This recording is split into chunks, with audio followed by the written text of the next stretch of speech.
Hi hello everyone, welcome to no corners.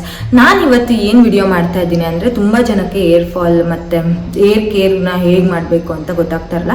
ಮನೆಯಲ್ಲೇ ಇರೋ ಇಂಗ್ರೀಡಿಯೆಂಟ್ಸ್ನ ಬಳಸಿ ತುಂಬ ಸಿಂಪಲ್ಲಾಗಿ ನಾವು ಹೇರ್ ಕೇರ್ನ ಮಾಡಬಹುದು. ಆದರೆ ಸ್ವಲ್ಪ ಪೇಷನ್ಸ್ ಮತ್ತು ಟೈಮ್ ತುಂಬಾ ಇಂಪಾರ್ಟೆಂಟ್ ಆಗುತ್ತೆ. ನನಗೆ ಸಖತ್ ಹೇರ್ ಫಾಲ್ ಆಗ್ತಾಯಿತ್ತು, ಹಾಗಾಗಿ ಮನೆಯಲ್ಲೇ ಇರೋ ಇಂಗ್ರೀಡಿಯೆಂಟ್ಸ್ನ ಬಳಸಿ ಒಂದು ಏರ್ ಮಾಸ್ಕ್ನ ಮಾಡ್ತಾ ಇದ್ದೀನಿ.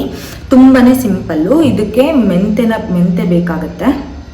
ಮೆಂತೆ ಮತ್ತು ಕರಿಬೇವನ್ನು ನಾನು ಆಲ್ರೆಡಿ 4 hours ಮುಂಚೆನೇ ನೆನೆ ಇಟ್ಟಿದ್ದೀನಿ. ನಿಮ್ಮ ಕೂದಲು ಏನಾದರೂ ದಪ್ಪ ಮತ್ತು ಉದ್ದ ಇದ್ದರೆ ಸ್ವಲ್ಪ ಜಾಸ್ತಿ ನೆನೆ ಇಡಿ ಅಷ್ಟೇ. ಆಮೇಲೆ ಕೂದಲು ಸ್ವಲ್ಪ ಏನಾದರೂ ರಫ್ ಇದೆ, ಶೈನಿಂಗ್ ಇಲ್ಲ ಅಂತ ಅಂದರೆ ಸ್ವಲ್ಪ ದಾಸವಾಳದ ಎಲೆ ಮತ್ತು ಹೂವು ಏನಾದರೂ ಇದ್ದರೆ ಅದನ್ನು ಕೂಡ ಆ್ಯಡ್ ಮಾಡ್ಕೊಳ್ಳಿ. ಡ್ಯಾಂಡ್ರಫ್ ಸಮಸ್ಯೆ ಏನಾದರೂ ಇದ್ದರೆ ಇದಕ್ಕೆ ಬೇವಿನ ಸೊಪ್ಪನ್ನು ಕೂಡ ನಾನು ಆ್ಯಡ್ ಮಾಡ್ತಾ ಇದ್ದೀನಿ. ನನಗೆ ಸ್ವಲ್ಪ ಡ್ಯಾಂಡ್ರಫ್ ಜಾಸ್ತಿ ಇದೆ ಹಾಗಾಗಿ. ಮತ್ತು ಸ್ವಲ್ಪ ಅಲೋವೆರಾನ ಆ್ಯಡ್ ಮಾಡ್ತಿದ್ದೀನಿ. ಅಲೋವೆರಾ ಕೂಡ ಕೂದಲಿಗೆ ಶೈನ್ನ ಪ್ರೊವೈಡ್ ಮಾಡುತ್ತೆ. ಹಾಗಾಗಿ ಇದನ್ನೆಲ್ಲ ಪ್ರಾಪರಾಗಿ ನಾವು ಗ್ರೈಂಡ್ ಮಾಡ್ಕೋಬೇಕು. ಒಂದು ಪ್ರಾಪರ್ ಪೇಸ್ಟ್ನ ಮಾಡ್ಕೊಳ್ಳೋಣ.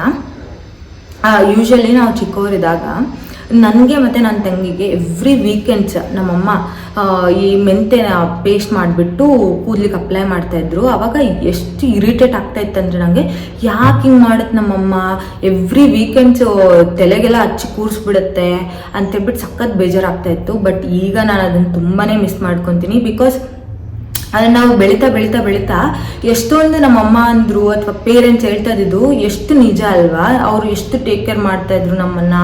ಅವರು ಅಷ್ಟು ನೋಡ್ಕೊತಿದ್ರು ಗೊತ್ತಿಲ್ಲ. ನಮ್ಮ ಕೂದಲನ್ನ, ನಮ್ಮ ಪ್ರತಿಯೊಂದು ಇದನ್ನು ಕೂಡ ಅವರು ಅಷ್ಟೇ ಚೆನ್ನಾಗಿ ಟೇಕ್ ಕೇರ್ ಮಾಡ್ತಾಯಿದ್ರು. ಅಫ್ಕೋರ್ಸ್ ಇವಾಗ ಅದು ನಮ್ಮ ಟರ್ನ್, ನಾವು ಟೇಕ್ ಕೇರ್ ಮಾಡಬೇಕು. It's okay. ಈಗ ಇದನ್ನೆಲ್ಲ ಪ್ರಾಪರಾಗಿ ಪೇಸ್ಟ್ ಮಾಡ್ಕೊಂಬಿಡೋಣ ಬನ್ನಿ.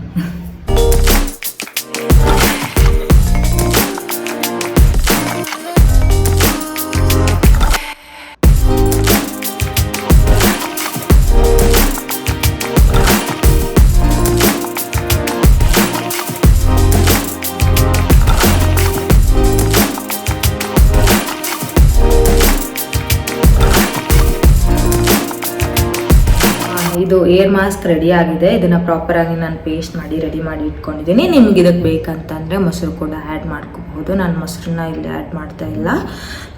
ಈಗ ಕೂದಲನ್ನ ಪ್ರಾಪರಾಗಿ ಯಾವುದೇ ರೀತಿ ಸಿಕ್ಕಿಲ್ಲ ಹಾಗೆ ಬಿಡಿಸ್ಕೊಂಡು ಅಪ್ಲೈ ಮಾಡ್ತಾ ಹೋಗೋಣ.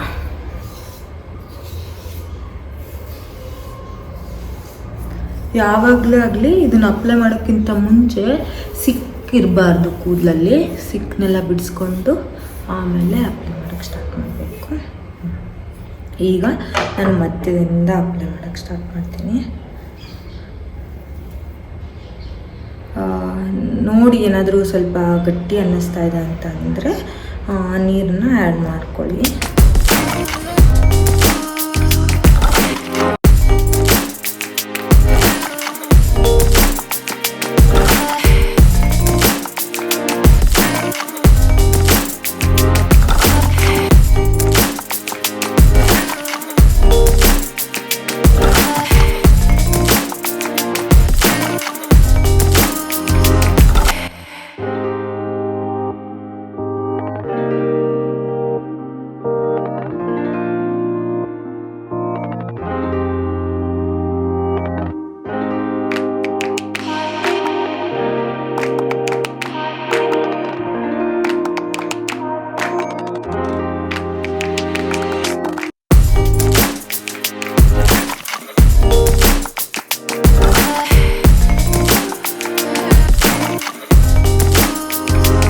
ಈಗ ಅಪ್ಲೈ ಮಾಡಾಯಿತು. 1 hour ಅಥವಾ 45 minutes ಬಿಟ್ಬಿಟ್ಟು ಪ್ರಾಪರ್ ಹೆಡ್ ವಾಶ್ ಮಾಡ್ಕೋಬೇಕಾಗತ್ತೆ.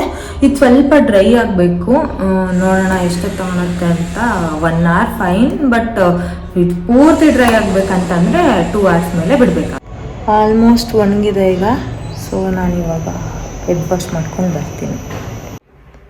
ಆಫ್ಟರ್ ಹೆಡ್ ವಾಶ್ ಕೂದಲು ಈ ಥರ ಆಗಿದೆ. ನಾನು ಯಾವುದೇ ರೀತಿ ಶಾಂಪು ಮತ್ತು ಕಂಡೀಷ್ನರ್ನ ಯೂಸ್ ಮಾಡಿಲ್ಲ. ಜಸ್ಟ್ ನೀರಲ್ಲಿ ವಾಶ್ ಮಾಡಿದ್ದೀನಿ. ನೆಕ್ಸ್ಟ್ ಡೇ ನಾವು ಆಯಿಲ್ನ ಅಪ್ಲೈ ಮಾಡಿ ಹೆಡ್ ವಾಶ್ ಮಾಡ್ಕೋಬೇಕಾಗತ್ತೆ. ಕೂದಲು ತುಂಬಾ ಚೆನ್ನಾಗಾಗುತ್ತೆ. ನೀವೇನಾದರೂ ಏರ್ ಫಾಲ್ ತುಂಬಾ ಆಗ್ತಾಯಿದೆ ಅಂತಂದರೆ ಈ ರೆಮಿಡಿನ ವೀಕ್ಲಿ ಒನ್ಸ್ ಆದರೂ ಟ್ರೈ ಮಾಡಿ. ಹಾಗೆ ಕಮೆಂಟ್ ಮಾಡಿ ನಿಮಗೆ ರಿಸಲ್ಟ್ಸ್ ಯಾವ ಥರ ಇತ್ತು ಅಂತ. Thank you for watching. Bye. Please subscribe to my YouTube channel.